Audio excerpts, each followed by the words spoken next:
Ndeko yambonano na sepeli ndenge mwana mboka Gentini Ngobila apesi nzela na bandeko na biso ya lamuka batambola na kimia a sécuriser bango na pesho longonya yango na musala efo esale mabongo ndeko Ngobila ko pekisaka batu te basala musala kitoko makambo ke liboso te ndeko il faut to fixer nanu bandeko ya régime Tshilejelu avant to expliquer nanu makambo élection parce qu'il y a pas des études qui prouvent suffisamment que non ekosalema.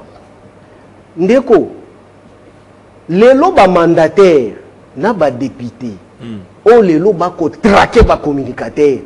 Nous sommes déterminés à aller à Makala, mais les empreintes ça doit rester. Mais ndeko tu le mbofa yeba bato ako kamba bango lelo. Mais les messieurs, il faut nanou ba kongomani ba yeba. FPI lelo ndenge za bongo lelo recette oyo ndeko lelo azimpi fo ya kozwa mistolo po akangisaka bato. Parce que Kabila a la réforme à code minier à l'époque il y a monsieur Mbengele Oyo Ali président ya Mutuba Emilia qui est lobby devant sa belle-mère. Moi je veux qui ça devant sa belle-mère tabasser ses enfants. J'ai dit on est où? Et monsieur nous t'informons, monsieur Mbengele vous a géré comme votre DG que j'engage. Il ne m'a pas donné l'autorisation. Les membres de l'Union sacrée, moi je suis péperdé. On fera le tout en tant que le communicateur. Na dossier tokopoto plainte biso surtout ba communicateur pour la humiliation au salaki lobby. Na régime Tshilejelu. As-tu déjà vu où un huissier à parquet a kosimba honorable na nzoto? Député. Na ba immunité na ya simbi député na nzoto aningisi à quoi ici na se? Ça peut pas se faire. Na régime ya Tshilejelu yo. Va vérifier. Hier, un huissier, il y a nini, à quoi ici? Un député national. Un député national. Sous le régime Tshilejelu. Et messieurs de l'FPI, les mêmes messieurs que vous avez fait tomber hier, nous les communicateurs, il serait témoin parce qu'il t'a géré. Malgré que tu es de ma même province avec moi, mais attention, parce que vous, c'est de trop. On peut comme intimider Bissou. C'est de trop. Ramazani Chadara Loba, on ne peut pas nous intimider. Et nous sommes là, nous tenons jusqu'au bout. Voilà, tout côté. Et même celui qui m'a porté plainte là, c'est un député aussi, un mandataire. Okobangi Sangaite, Tozanayo. Même si on continue dans la boloko, na kotiende, mais yeba ke ba ma musu so ngana sina boti. Ba ali ba ko chao mal à l'aise au kima Congo. Tendeko. Ma bonne amie, ce qui fait que les loba tubaza na bakanda ya limini. Quand les gens doivent réfléchir comment organiser les élections, mais il y a des immoraux qui gangrènent le pouvoir, les jouisseurs, qui ne veulent pas réfléchir pour que Mboke Kendelibo saute, mais ce n'est que détruire.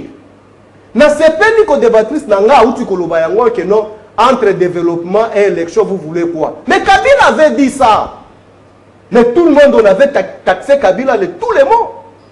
Oh, yo lingi développement de biso to lingi makonami. Pourquoi makonami o écrira ba problème les ont apporté l'autre côté bolingi yango ke développement. Ba mona Kabila sata mais les lona sepeli. Le Coran de Kochilo on va reconnaître que non son prédécesseur aloba qui solo qu'il faut avoir des bons collaborateurs que lui n'a pas. Je confirme. Parce qu'il souffre aussi.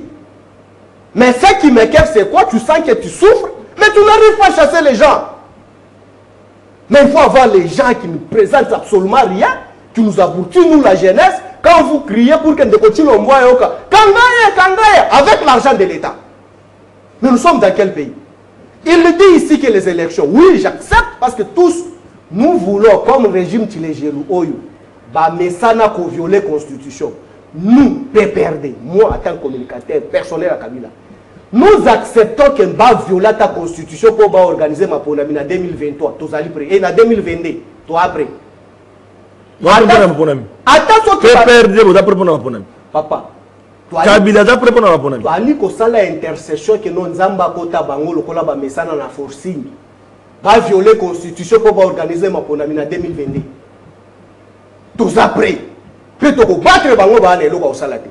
Mais tu expliquer bango ngante ko chulo mbona sepela kinayi. Avouer, Saint-Esprit est côté lié. Avouer. Kenny. Avouer échec. Oh, avouer. Oh, je vais expliquer. Vous allez l'agiter. Avouer. Oui, avouer. l'Assemblée générale. Le président de la République, lorsqu'il a bimi Libanda Mboka, moi j'en suis fier que nous sommes bimi Libanda Mboka. C'est moi Mbaou qui me déplace. Parce qu'il me présente, moi, peuple naé à Congo, era qui n'a que un drapeau à Congo, un drapeau à IDPS, et un drapeau ya Chilumba Moukoulute, ou soit ya Bako Sumbate, ou bien ya territoire na Bangote. Et un drapeau à la République démocratique du Congo. Oyo Congo Nangeza na kati ya drapeau. Quand lui parle, il parle aussi à mon nom. Mais le président de la République, il dit oui, les élections écossaises en 2023. J'applaudis. Madame, restons tout d'abord scientifiques et techniques. Tout le monde a une casquette politique. Mais si nous avons si réellement que nous avons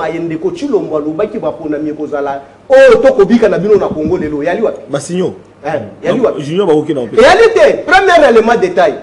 À aucun conseil des ministres, tout d'abord, depuis Ilun Kamba, il est parti. Ilun Kamba nous avait dit qu'il épargnait pour l'organisation Yamapundani.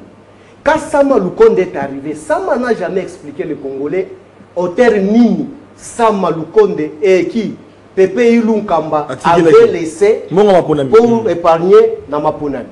Et puis depuis Sama est arrivé, mes frères, Sama n'a jamais parlé dans le conseil des ministres avec Ndeko Chilombo pour éclairer la lanterne de la population que non, voilà, tu as pour épargner 10 francs, 20 francs pour Namapunani.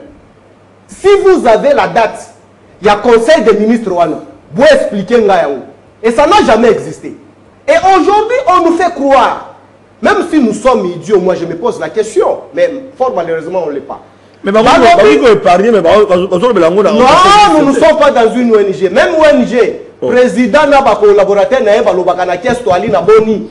Mais comment? Nous ne sommes pas dans le pouvoir traditionnel où les chefs coutumiers à côté Kabilanga Zumbo, Wafandi Nango Nandaku, Basindili, Bakoye, Bateke Ali Nambongo Boni. Non. Ici c'est l'institution.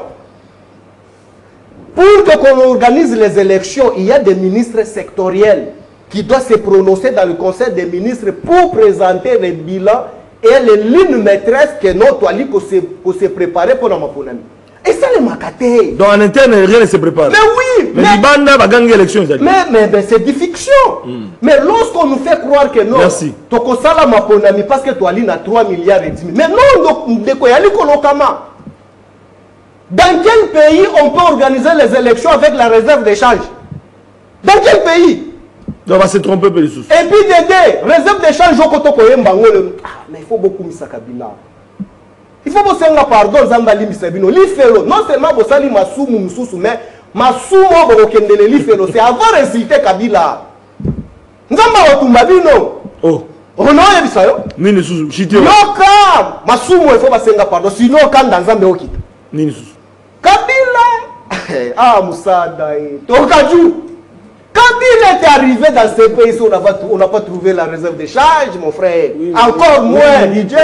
8 minutes. Moins 14 qu'on a trouvé.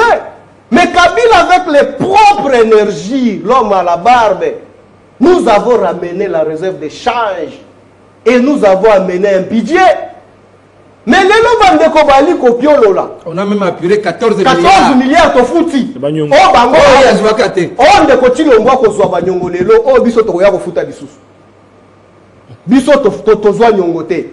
Mais les lots bango bazui réserve d'échange na musolo abato Libanda. Oh. Mais pas Kopiolo nango. Yambonga paya. Yabapaya. Kabila a organisé les élections avec l'argent des Congolais. Mais biso to organiser ba pour la mende. Merci. Mais et loko salinga passe. Nini sous ndeko nanga ya FDC ave bati lukwebo nini sous yo do la kamingoli comme mais ndeko nanga bete lokote alobi état de siège ici on nga este batu ba kaniba soki nzamba permettre bango ka bakota na télévision ba bima place aux amis mais na ebi kende na bene Butembo Goma ba so état de siège nini état de siège évolution si l'état de siège évolution ali malamu boni yemoko ndeko Chilombo s'incliner à que reconnaître Maende ko Kabila loba ki to bonga na Monisco azoteya Monisco ko kende lo lenga ni état de siège il a avancé.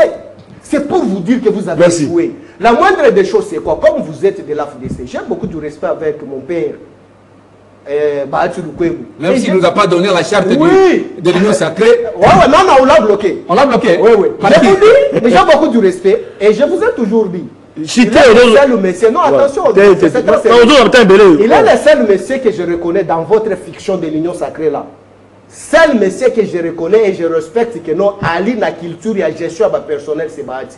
Mais place à Ali. Il y a Ali Kokoso. Mais nous vous attendons en 2023 ici. Merci, voilà.